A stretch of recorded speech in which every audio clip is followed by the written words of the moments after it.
ನೋಡಿ, ಹರಿಹರ ತಾಲೂಕಿನ 20 ಗ್ರಾಮಗಳಿಗೆ ಕುಡಿಯುವ ನೀರಿನ ಸಮಸ್ಯೆ ಎದುರಾಗ್ಬಿಟ್ಟಿದೆ. ನೀರಿನ ಸಮಸ್ಯೆ ತಡೆಯೋದಕ್ಕಂತ ಹೇಳಿ ಜಿಲ್ಲಾ ಪಂಚಾಯಿತಿ ಸಿಇಒ ಮುಂದಾಗಿದ್ದಾರೆ.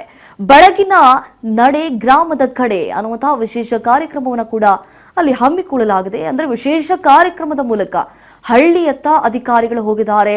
ಅವರ ಸಮಸ್ಯೆಗಳೇನಿದೆ ಅದೆಲ್ಲವನ್ನ ಕೂಡ ಅವರು ಹೇಳುವಂತಹ ಅಹವಾಲುವನ್ನು ಸ್ವೀಕರಿಸಿದ್ದಾರೆ. ಬಾನುಹಳ್ಳಿ ಬಹುಗ್ರಾಮ ಕುಡಿಯುವ ನೀರಿನ ಘಟಕಕ್ಕೆ ಭೇಟಿ ಕೊಟ್ಟಿದ್ದಾರೆ. ನೀರು ಶುದ್ಧೀಕರಣ ಘಟಕ ಪರಿಶೀಲಿಸಿದ್ದಾರೆ ಅಧಿಕಾರಿಗಳು. ಜನತೆಗೆ ನೀರಿನ ಸಮಸ್ಯೆ ಆಗದಂತೆ ಕ್ರಮವನ್ನು ಕೈಗೊಳ್ಳಲು ಸೂಚನೆ ಕೊಡಲಾಗಿದೆ. ಹೇಳಿ ಕೇಳಿ, ಬೇಸಿಗೆಗಾಲ, ನೀರಿನ ಹಾಹಾಕಾರ ಶುರುವಾಗ್ಬಿಡುತ್ತೆ.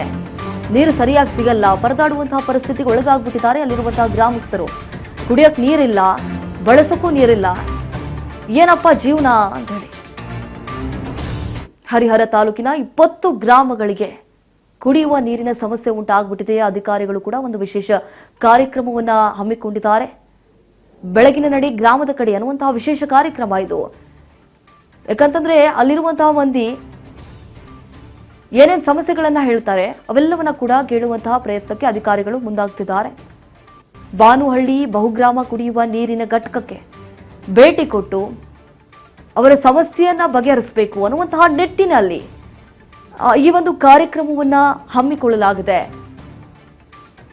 ನೀರು ಶುದ್ಧೀಕರಣ ಘಟಕವನ್ನ ಇವತ್ತು ಅಧಿಕಾರಿಗಳಿಂದ ಪರಿಶೀಲಿಸುವಂತಹ ಕಾರ್ಯಕ್ಕೂ ಕೂಡ ಅವರು ಮುಂದಾಗಿದ್ರು. ನಾವು ದೃಶ್ಯಾವಳಿಯಲ್ಲಿ ಗಮನಿಸ್ತಾ ಇದೀವಿ. ಯಾಕಂತಂದ್ರೆ ಜನತೆಗೆ ನೀರಿನ ಸಮಸ್ಯೆ ಆಗಬಾರದು ಅನ್ನುವಂತಹ ನಿಟ್ಟಿನಲ್ಲಿ ಕೆಲವೊಂದಿಷ್ಟು ಕ್ರಮಗಳನ್ನ ಕೈಗೊಳ್ಳೋದು